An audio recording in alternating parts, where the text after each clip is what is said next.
Hi, I'm Liz Heiman. Welcome to the Sales Experts channel. My company is regarding sales, and I believe that sales strategy makes magic. So we're going to talk about the B2B sales process to increase sales. And again, I'm Liz Heiman, and my mission is to take the mystery out of sales and to make sales manageable and predictable. Today, what we're going to cover is what a sales process is, how a sales process works, the stages of a sales process, and how to reinforce the sales process. So let's start with just the idea of sales. If you're a CEO or a founder of a company in particular, you may feel like sales is just one big black hole. You put leads in the top and you hope and you pray that sales come out the bottom. And discouraging and frustrating and feels out of control. And honestly, that is not how sales should work. The sales process should be manageable and under control and predictable. And what I'm going to do as we're moving through this process is to help you figure out, if I put a sales process around my selling, how does that help me get control and predictability? And we'll talk about that at the end. So let's talk about creating a sales process, what one is and how it works. So a sales process is essentially the steps your sellers go through to close a sale. So it's everything from the first conversation until that check is received. It's all of the steps that they go through. I like to think about a sales process to include multiple things. So the first thing is the stages of the sales process, and we're going to break those down in a minute. The second is the questions that need to be asked. The third is the actions that need to be taken. The third is the gates or the rules about moving from stage to stage. And the last is the content that the salesperson needs during each stage of the sales process. Well, I'm not going to go through the content. I do want you to think a little bit about what are the right tools for the salesperson to use at different stages of the sales process. So let's talk about stages for a minute. Here are the stages. The stages are prospect, qualify, nurture or pursue, close, and close one, close lost. So let's talk about each of those. Prospect is that part of the funnel or that part of the pipeline or that stage in the process where you are thinking about possibilities. So when you're prospecting, you are maybe talking to a client and thinking about what the potential is with that particular client that you already have. What are some opportunities you haven't talked about? Or maybe you're thinking about companies that you haven't talked to yet, but you think might be a good place to pursue new business. Those are prospects. And there's probably a very low percentage that they'll close. You probably might close 1 out of 10 or 1 out of 20 of your prospects. So the next stage is qualify. And qualify is when you figure out whether or not there's a fit between what you're doing and what the customer needs. And that's really all we're doing in the qualifying process is figuring out, is there a fit? Is there a budget? Could this really happen? The next stage is verify or nurture or pursue. And this is when we're actually getting to know all the different people involved in the buying decision, and we're helping them to make a good decision. So we're maybe doing, we're having meetings and we're talking about things and answering questions, but we're getting to know all of the buyers during that process and educating them. And then the last phase is close, and close is when you actually have gotten to the point where they said, yes, I want this, and now you have to get the contract signed, agree on the details maybe first, get the contract signed, and then get a check. And close one or close lost is simply whether we won it or whether we lost it. And that's often when the next selling work begins. So the next part of your sales process, you've got the stages. Now, what are the questions that need to be asked at the different stages of your sale? And so during prospecting is when you're just trying to ask questions about, are you interested? Is this something that you'd like to talk more about? They're very general questions at that point. Qualify is when we're asking questions like, is there a fit? What's your timeline? Do you have a budget? we're really trying to understand, is this something I should pursue or is this something I should walk away from? And believe me, qualifying out is as important as qualifying in, because when we qualify out bad prospects or ones that don't fit, it gives us time to focus on prospects that are a good fit and are going to close. Verify, you're asking questions like, can you help me understand the buying process? Can you help me understand all the problems that all the different people are having in this situation that I can help with? Can you share with me all of the concerns that the various buyers have? Can you help me understand the specifications that we need to meet? Those are the kinds of questions that you would be asking during verify. And close is when you're confirming all of the things actually that need to happen in order for them to write that check. Sometimes it has to go through legal, sometimes purchasing has to make a purchasing order, so there are other things besides just, here's my contract, will you sign it? So that's when we're making sure we know all of the steps and how long they're going to take, and hopefully we already know who's involved in those.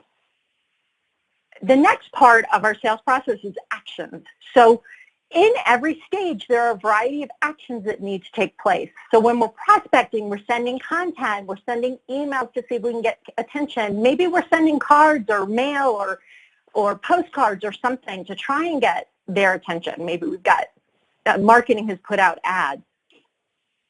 But during this prospecting time, we're trying to get attention. We're trying to make them aware that we exist. And in many companies, prospecting is just done by marketing. But in many other companies, sales have a role in that prospecting process. And if you've heard of account-based marketing, that whole concept is the idea that sales and marketing work together in the prospecting process. So what actions are happening during qualifying? Well, the first is you're having a conversation. You might do a demo. You might send out a survey that they answer questions to see if there's a fit. But the primary thing that's happening during qualify is a conversation with at least one buyer who can help you figure out whether or not there's a real opportunity there. And verify, what we're doing during verify is we're having meetings, we're giving presentations, we're doing research, we're doing all of the things that help us make sure that everybody's on board and this is a good fit and they really are going to move forward with this. We're solving problems, we're overcoming objections, we're doing all of the work, we're covering all of the bases. And then the final thing in the close, the action that needs to happen is we need to submit a contract for signature and we need to arrange with them how the payment's going to be made. It's that simple. And then the gates, as I said, the gates are the rules. These are the rules that move us from one stage to the next. And it's really important that we write these rules and all agree on them. And the reason that's so important is if I am the owner of the company or the head of sales and I'm looking at the sales funnel and everybody's following different rules about what stage an opportunity is in, then I can't really predict what's going on. I don't really understand. So we want to make sure we make those rules really clear. So for example, the thing that has to happen to move an opportunity from prospect to qualify might be that at least one buyer has to say that they're interested and agree to talk to you. Maybe it has to be a buyer with buying power, not just a low-level buyer. Whatever that is, they have to have agreed to have a conversation with you before you move it into qualify. So now once it's in qualify, the way I move it from qualify to verify is I confirm they have a need and a fit, a budget, and a timeline. And maybe you might have to help them develop some of those things, but at least you believe you can get there with them. To move it from verify to close might be that that's the point when they agree on what a proposal or contract would include, and we submit that proposal or contract. And then it moves from close to closed, past tense, when you have a signed contract and a payment approved. So those are the gates. So one of the things that we often hear is, oh, that's closed, and you're like, I don't have payment, I don't see a contract. Yes, but they agreed to do it. Well, if the rule is it doesn't move from close to closed one until the contract is signed and payment is made, then everybody understands. It's still in it's still in close. It's not yet closed won. And so this is really important that you have this common set of rules that everybody's following. So what content might the sales rep use during the selling process? Now here's a really interesting thing about sales and marketing alignment. And sales and marketing are often not aligned. But if you help the sales team and the marketing team to understand that they should be working together so that sales has the right tools to use at the right point in the sales process, your sales team will be much more effective, and they'll like your marketing team a lot better. So we want to make sure we get them aligned. So what things might I be using during prospecting as a salesperson? Well, I might be directing people to the website. I might be sending them articles. I might be sending them videos. Marketing might just have that stuff out there for them to find, content, white papers and so forth. So what about when I'm qualifying? What tools or content might I use in the qualifying process? Well, I might use a checklist. I might use an infographic to help them understand. Those are all really important, thinking about what do I need to qualify this client and what will help them to figure out if it's a good fit or not. And then under verify, we tend to think that once the salesperson is in the process of talking to the team, they don't need anything. And they get really upset if marketing starts sending stuff to their prospects without permission. But there are all kinds of things that sales reps could use during the verifying process, or the pursuing or nurturing, whatever you want to call that phase. They might use articles. One of the things that I really encourage teams to create is articles about common objections. So I, as a salesperson, can talk about why that objection, how we can handle or deal with that objection, but an article might tell it in a different way that helps the sales team work more effectively. So the buyers might want comparisons. They might want PowerPoint. The salesperson might need PowerPoints. There's a whole bunch of different things, content that might be used. And then again, at the close, a checklist is a really good thing to make sure we've dotted all our I's and crossed all our T's, or as one of my friends says, cross your I's and dot your T's. But you want to make sure all of that stuff is in there. And I love thank you notes. Handwritten notes are so powerful. So how does it work? Well, and here I've just got a question from the audience, which is, where does the decision process and the decision maker fit in? And so first of all, if you have a complex sale, you have decision makers. And if you have a simpler sale, you may have one decision maker. But the thing is that the sales process follows the buyer journey. So how and where the buyer is in their journey is going to impact the way that I'm selling and what tools I'm talking about or needing at that time. So let's talk a little bit about what is the buyer journey. What happens in the buyer's head that makes them go out and decide to solve a problem is essentially what happens. So first they identify a problem or a need. So they may identify this problem or need all by themselves by every day going to the copy machine and pushing the button and it getting stuck, for instance. They have a problem that's frustrating them. At some point, they're going to decide that they need to solve that problem. Now, it might be that somebody from your organization, either with content or a seller interacting with the buyer, they might identify a problem or a need that they didn't know they had or that they didn't know could be solved. So however they do that part of the journey, the first part is to identify a problem or a need. The second part is they go and they start researching solutions. Okay, so I don't like that the copier doesn't work. What are my options? What can I do about it? Well, I can buy a new copier. I can outsource copying. I can just decide that we're not going to print or copy anything. Everything's going to be digital, right? We can have lots of solutions. So the buyer starts thinking about what kinds of solutions are out there. And then once they decide what kind of solution they like, they start looking at options or competitors or alternatives. So, okay, if I'm going to buy a new copy machine, I have no idea who makes copy machines anymore or how I got this on this track, but if if I am going to buy a copy machine, I used to be able to buy a Xerox or I don't know. I don't even know if Xerox makes copy machines anymore. But there are 4 or 5 different companies that I could look at, and then I can make a decision. And the way I'd make a decision is I'd ask a lot of questions, I'd make some comparisons, I'd narrow down my choices, and figure out price, all the things, specs and pricing and all of that kind of stuff. And then the last thing that I would do is choose, make a decision. So that's the buyer journey. So the sales process kind of matches the buyer journey, right? So I'm out prospecting, hopefully at the point where the buyer is identifying a problem or a need, but it might not happen that way. They might already be, narrowing down options when I reach them, and they're like, oh, wait, I have another option. Let me think about this. And they might move back up to looking at options in the buying journey. So their journey is going to happen. The buying process is going to intersect with that.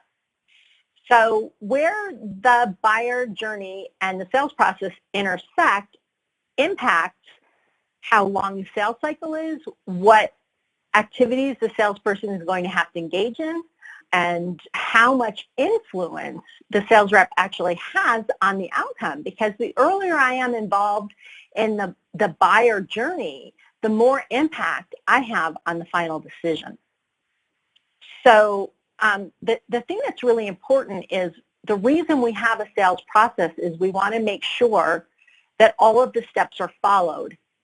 Now, just because somebody has reached out to me and said, I'm ready to buy something, doesn't mean that they've made a good decision and it's the right fit. So I still want to make sure that they can pay for it, that they're a qualified buyer, that the solution we have actually solves their problem. The last thing we want to do as a selling organization is to sell something to somebody that they think they want and it doesn't really do what they think it does.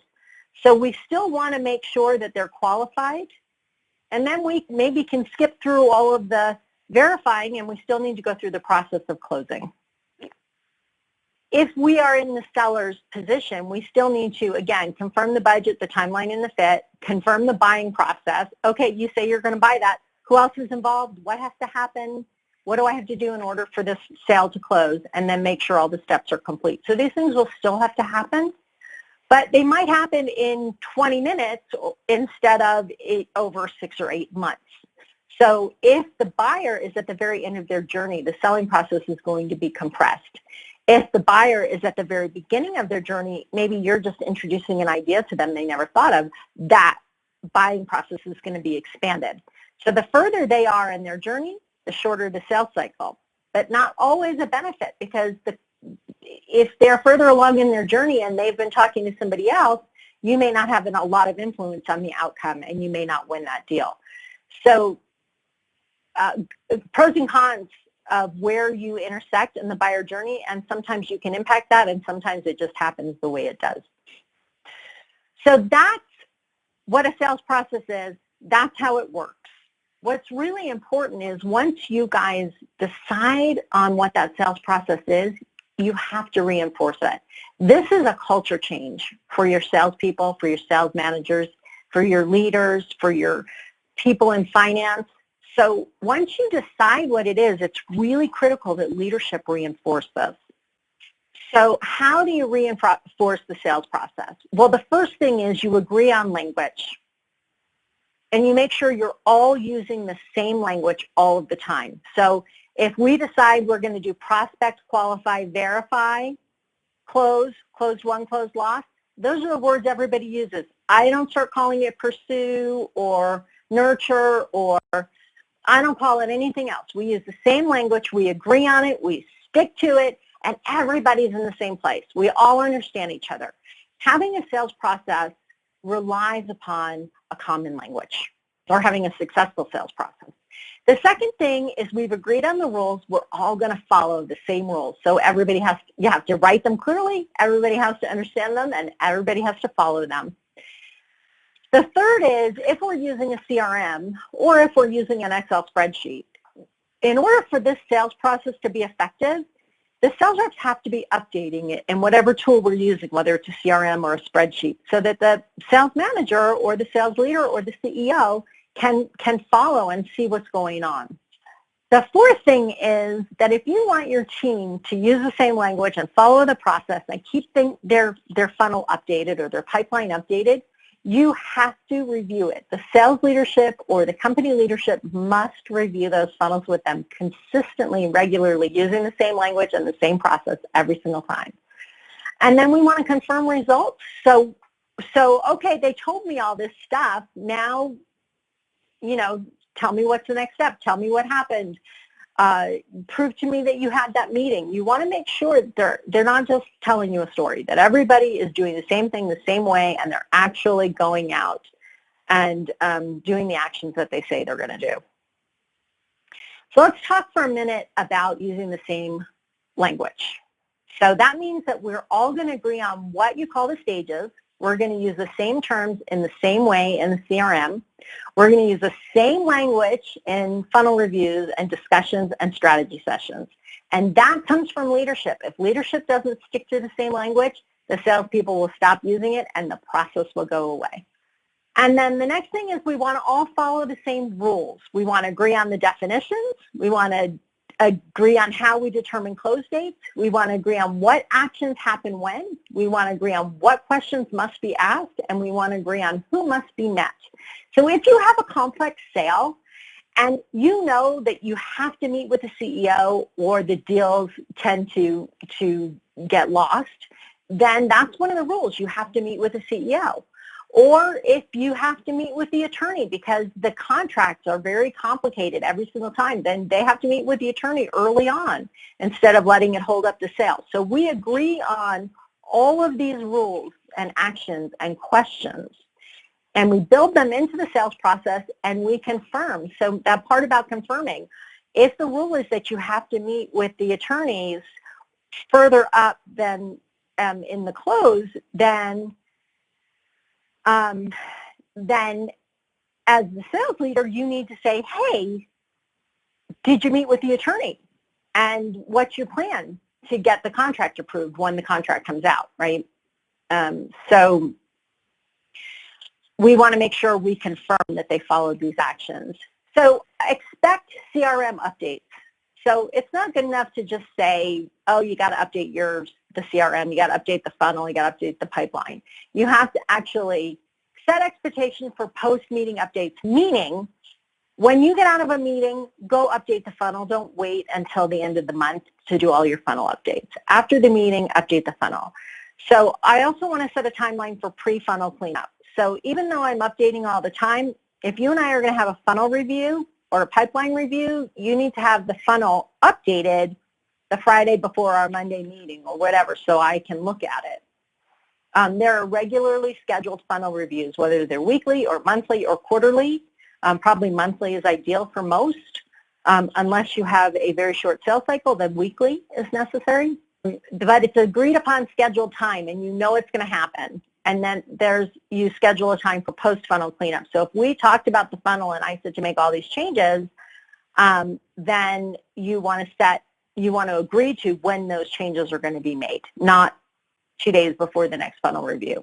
Because I, as a sales leader or as a company leader, am looking at the CRM or the spreadsheets all of the time to make sure I know what's going on.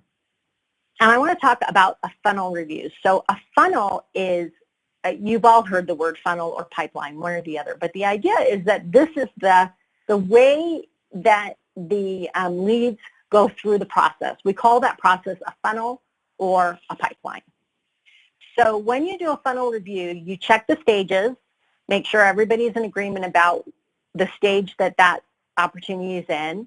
You check on the close dates and make sure they're accurate. I will tell you that 90% of the time the close dates on the funnels that I check are not accurate and have to be changed. You check the status of, you just kind of ask for the story and you agree on a next action. What is the next action you're going to take to move this sale forward? And then confirming results. Check the CRM for updates, get written status on specific actions, tell me how that meeting went, do a coaching session on a specific deal. Okay, we went through the funnel and we identified this deal is stuck. Let's have a meeting and let me coach you through it. And then doing the next funnel review and making sure that things have changed and that things are moving through the stages of the funnel. All right, I want to go back to the question. The question that's here is, if you and your company agree and expect an in-house demonstration as a critical part of the sales process and the customer refuses, what do you do? Well, you back up. So one of a couple of things is going on. Either one, they're not a good fit, and you walk away from that business. Two, you understand what it is that they don't, why is it they don't want to do that in-house demo. Often selling organizations want to do this big demo with everybody in the room, and it takes a lot of time and it's hard to organize, and it's just really awkward for the buying organization sometimes. So sometimes that's the issue. Sometimes it's, I'm the CEO and I don't want to sit through a 45-minute demonstration. I want you to show me the 6 things that I need to see in 10 minutes. So often it's because we're trying to do the same thing with everybody and it isn't relevant to them. So when we're doing our demos, I mean, I have to tell you personally, when somebody says to me, hey, I want to do a demo, I'm like, oh, please just shoot me. Because what I know they're going to do is sit there for 45 minutes and tell me all about the product, most of which I don't really care about. And they have no idea how I'm going to use it. So if somebody doesn't want to do a demo, it's understanding why don't they want to do a demo, how do they want to better understand the product, would they like to break it down into smaller pieces. You know, it's kind of backing up and understanding. And always, that's our first job as salespeople, is to understand the buyer and the buyer journey and how we can support them in their decision making. Okay, so critical. Once you create, you have to follow the process. Everyone has to follow it. Everybody has to be held accountable. And you have to reinforce the culture change. People do not change cultures easily. So we need to reinforce that. And what's the result? Here's why we do this. When you have a clear process that everybody agrees on and follows, you will have more accurate projections for each individual sales rep, for the organization as a whole, for the company as a whole. You'll have fewer pushed close dates. So one of the things that owners and sales leaders complain to me about more than anything else is those close dates always push. They tell me it's going to close this date and it closes 3 or 6 months later. That's because they haven't followed the sales process, understood the buying process, and made sure they checked off all of the things that needed to be checked off to make sure this was going to close on time.